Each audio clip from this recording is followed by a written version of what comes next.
serves as a site to ground interpretations, comprehension, and speculation. We ask, how does this work? What is intended? What is meant here? And that's grounded within our assumptions of the inferred author. And I want to show you a brief example of this moment. And this is a moment from the finale of season 3 of Breaking Bad. What's important to know about this scene is that one of our protagonists, Jesse, has been sent to another character's house, Gale, to kill him. And this is the final scene of the season.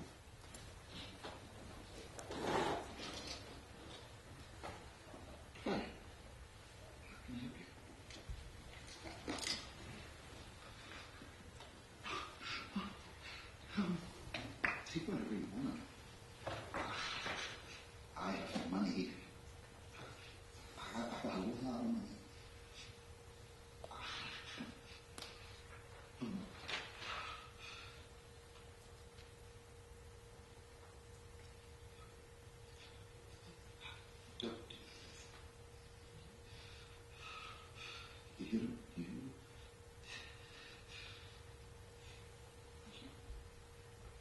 You don't have to do this.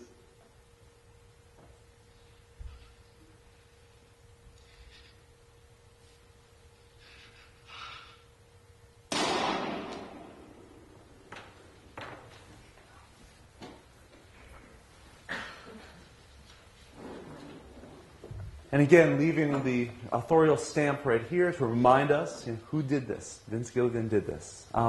Okay, how many people have not seen the show, who are just judging based on this one moment? Okay, so of you, how many of you believe that Jesse shot Gale? How many of you believe Jesse did not shoot Gale? Okay, so this is the interesting thing here. So, the key question here is what happened. So this is a narrative enigma, not a narrative statement. Did Jesse shoot Gale? And fans leapt to comment threads and forums to debate whether it happened or not. And in the aftermath, showrunner Vince Gilligan did a number of interviews, and he was really surprised because he said there was no ambiguity intended whatsoever. Jesse shot Gale, and to him, he didn't use these terms, but to him it was a narrative statement, not a narrative enigma. And the interviewer said, well, what about the fact that the gun moves? He said, no, the gun doesn't move, the camera moves. Because I wanted the effect of Jesse shooting the gun into the camera. A classic moment, great train robbery, it's like this, it's this great filmic moment, it's visceral, it's, emotionally intense and everything like that. So we had to move the camera in order to do that. But many viewers interpreted it as the gun was moving like this. Now, if you look closely, you can see the background move in a way that it's pretty clear that the camera is moving. So, physically, it's clear that the gun is not moving, the camera is moving. But again, in the moment, many people didn't notice that, And so Gilligan felt like this was a very strange thing. So in the first couple of interviews after this happened, he learned of the ambiguity, the unintended ambiguity. And he said, He said, and he was very clear, I don't like telling audiences what to think. I think the show speaks for itself. I like the fact that people can read different things into it. But really, I didn't mean it. That wasn't my goal here. I wasn't trying to create this ambiguous moment. I was trying to create an effective, dramatic capper to this season of television. And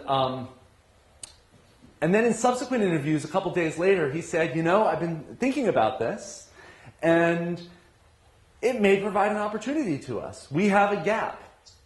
We haven't written season 4 yet. Maybe Jesse didn't shoot Gale. Maybe we can take advantage of that ambiguity and change things. And this is a really interesting moment of authorship sort of taking that feedback loop and changing the parameters there. And then the debut of season 4 of Breaking Bad, the first scene, Gale is alive.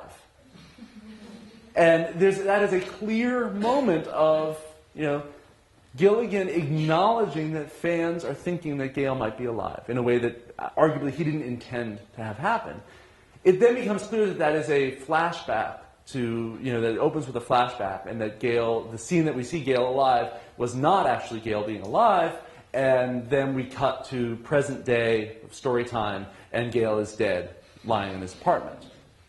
So, but that, I think we can explain that opening segment of the flashback as motivated by a sense of Gilligan providing a dialogue, provoking an audience response that he had not anticipated through this unintentional ambiguity.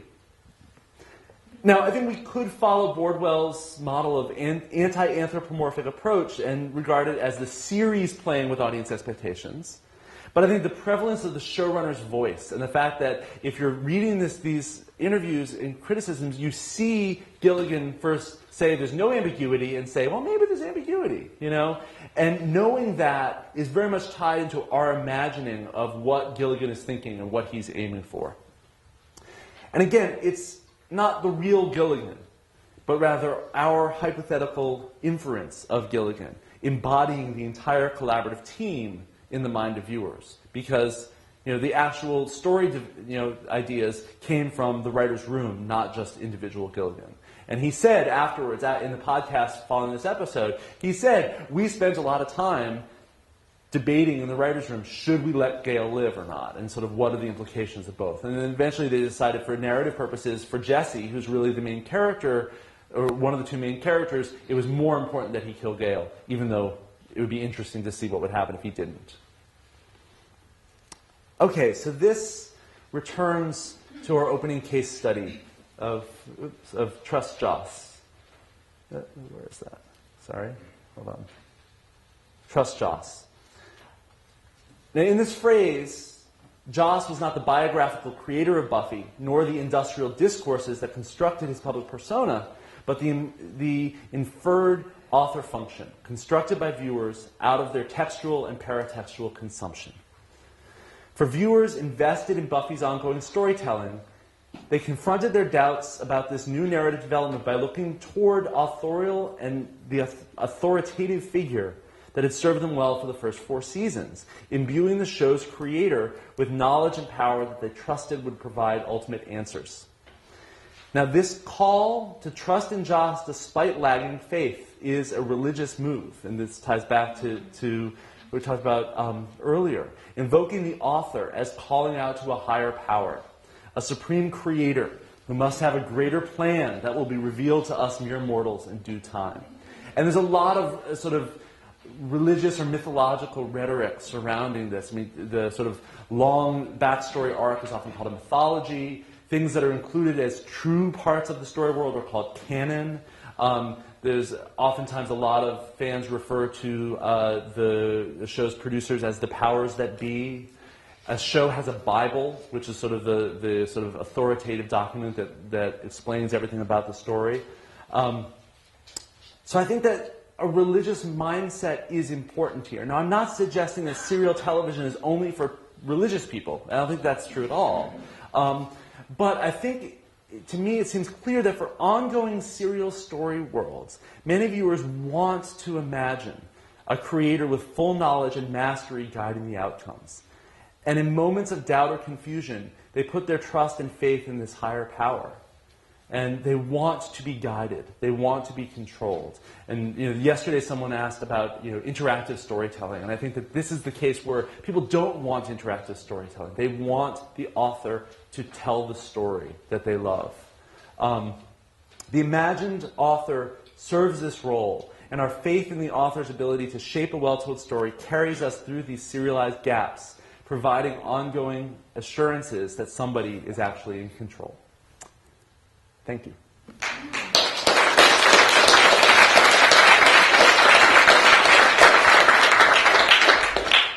Thank you very much again for the running out of adjectives here. So fantastic, illuminating, entertaining speech. And I think we have around 25 minutes for Q&A. So looking forward to your questions. Well, thank you very much for an exciting paper.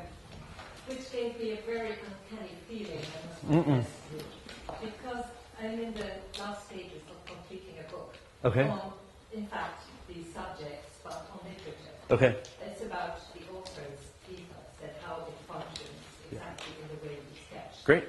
Framing of expectations and how it is invested with values.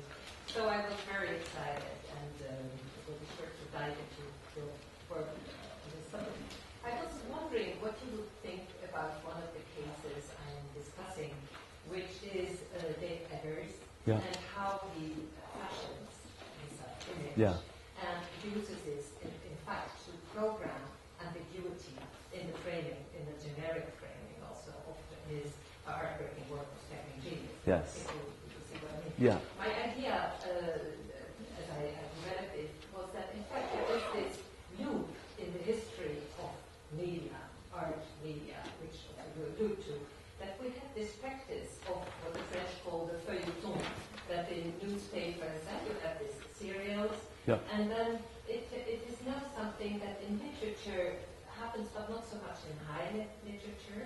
And it seems that writers like Dave Eggers recycle, in fact, this old model of literary serialism through television. Eggers himself refers very explicitly to the importance of television for writers of his generation, as Wallace. Sure. And there is exactly this sense of creating, on the one hand, a fan-friendly community. He uses the notion of lattice. And on the other hand, establishing the authority. And I wonder whether you would agree with the idea that literary writers, given the loss of prestige of literature currently, try to serve on the authority models and the rhetorical models that function for the distribution of the visual arts, that now that is borrowed again by writers. No, I think that is completely true. I think that, many contemporary writers have talked, I've read things where they talk about, the best, they say, the best writers today are working in television and these types of complex shows that I'm analyzing. There's a real sense of, affection and in some cases overt fandom for that. I think that, I'm not a literary scholar, so I haven't looked at it that broadly. I do know that I think we can see sort of a trend of a previous generation of sort of literary works, at least in America, in the 60s and 70s. The way that it treated television was more as a threat and as something, to distinguish itself against. And then I think that you're right, that a lot of contemporary fiction sort of sees television as a way to sort of provide shared values and say, I'm into the same things you are, and I have that sort of share those similar values, aesthetic values, if not other values, and to provide a kind of it's not authority per se as a sense of commonality and allegiances, saying, we share these common frames of reference and we acknowledge that they are good. I think what's interesting then is when literary or authors of literature then try to assert why they're still writing fiction or literary fiction rather than writing a TV show. Sort of what is the what is the motivation behind that, and sort of what is to be gained from writing literature, and what do they see as the enduring value of that? And I think that certainly, you can take a more curmudgeonly approach. I think Jonathan Franzen has done that quite a bit, sort of be skeptical of a lot of new media. Or you can, I think that what Wallace did a lot was to kind of play with those boundaries. And I don't know, I read Heartbreaking Work, but it's been years. And I think that certainly that's a really interesting case of playing with the boundaries of fiction and nonfiction and memoir, and the way in which that really sort of highlights himself as a figure in a way that very few television shows do. And there are very few television shows that foreground the author in the text as much. I mean, The Wire to some degree does that, but very few besides that. So this is sort of a roundabout way of saying I agree there are a lot of